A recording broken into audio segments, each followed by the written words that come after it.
So the barrier to people speaking live on camera is the next word that I wanted to talk about, and I think you mentioned it before we started this call. I think you may have a workshop on this, and it's the Mm, word fear. mm, Because I think that, like, I mean, I put myself in front of a camera like hundreds of times. So for me, I've got no fear. I've got zero inhibition talking through a camera. But I think that that's not a normal thing. Most people have a fear talking mm, to a camera. They'll talk to their mother, their father, their husband, their wife, their brother, sister, friends. They can talk to them for hours and hours. But once you replace a person with a lens, all of a sudden, people get a fear. Uh, yeah. but in reality, the lens is just like an eyeball of a person, or it can be in your perception. And so I think that fear is something that a lot of people are. It's a hurdle that a lot of people have got to get over so Mm. that they can carry on living their life normally with their friends and family. So I've got family members that won't go on a camera. They won't do a Really? call. I've got work colleagues that won't get in front of a camera. So they're stuck in this fear. So you have a workshop on fear. Maybe you can share a little nugget of help there. Yes, absolutely. It's quite funny you mention it, because I've come across this quotation, not to get it wrong now, but that basically Kaizen is a way to disarm our brain's fear. And I think it's so well said. I think it was Robert Moore, if I remember correctly, who said it.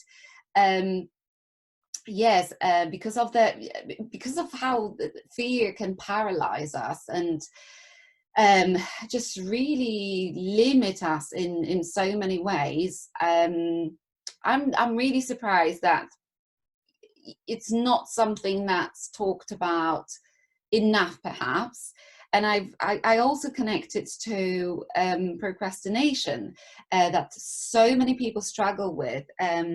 When I speak to clients and also to various businesses, they quite often admit, business owners, that they struggle with it and they don't know why. I think understanding why is very important, and it is to do with fear, and there are various forms of fear. There is worry, there is concern, there is low self-esteem, lack of confidence, but that's just to understand it. But then what do you do to actually conquer it, to beat fear? For me, it's a process, and it's a journey. um, Once you acquire certain life skills and emotional intelligence, you know that fear is there. You will never stop feeling it, but it's about how you respond to it. So fear is, feeling scared, whereas courage is doing what you need to do regardless, Mm. just getting on with it.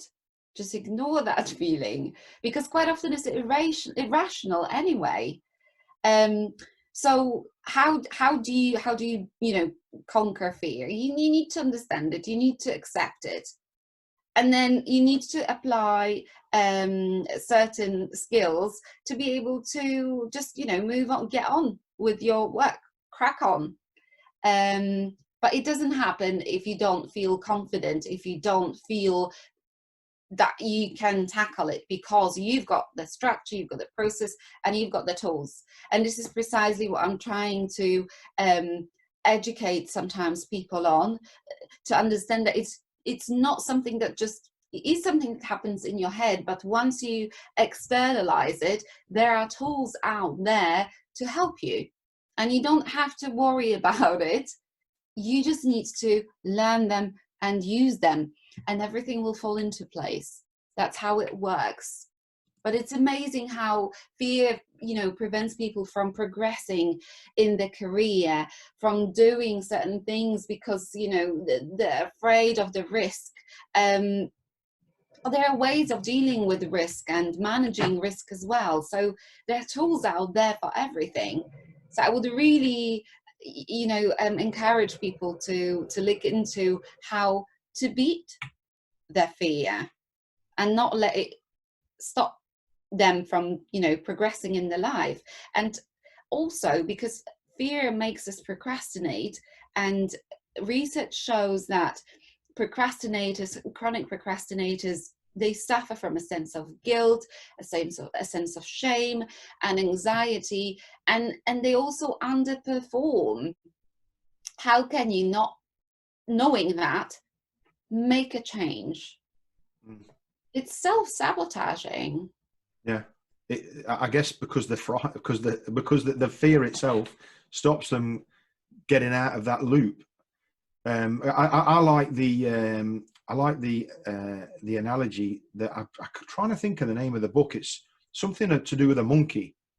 There's a book. Oh, you mean the Chimps paradox, or The Chimp's paradox? Yes, because in that he talks about the two brains. We've got yes. the old primitive limbic brain, and then we've got the newer neocortex brain, and the old limbic brain is where fear exists and our emotions exist. And whenever we feel fear, whenever we're frightened or like anxiety is coming in, it's because hundreds of thousands of years ago, that emotion, that ability to have that emotion was there to save our lives, because our environment was so dangerous. There was predators everywhere, and it was just a very hostile environment. Whereas now we live in an incredibly safe environment, but that primitive emotion, still is able to come into our mind.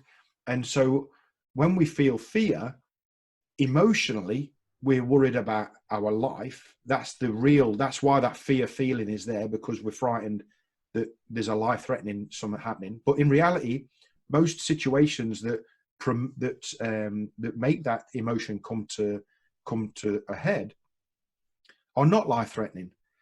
And it's when the neocortex, the newer part of our brain, can actually get in front, and the logical thinking can say, hang on a minute, there's no reason to logically be worried about this situation.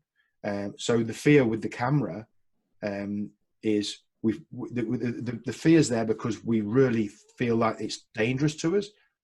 But if our neocortex brain can get in front and say, hang on a minute, it's just a piece of glass, and it's a way of communicating to somebody. And imagine if they were there in person, would you be worried? And then once you get that then settles in, all of a sudden the fear can like fall away. But the book, The Chimp's Paradox, fantastic book.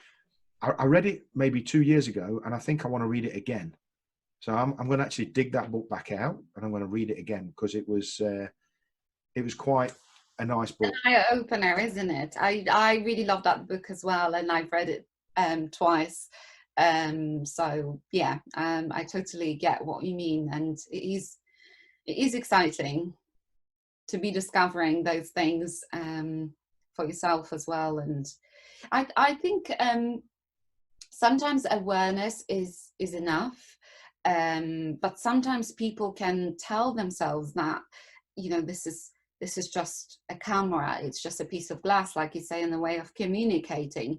But sometimes it's not enough. So then what do you actually do? What do you think of? What do you tell yourself to, conquer that fear, or to ignore it? I mean, fear is necessary in our life. It's not to question it, but I think, if you are committed to your goals, and if you are motivated, that's exactly what lets you conquer fear, because this is what makes you ignore it, because you've got that passion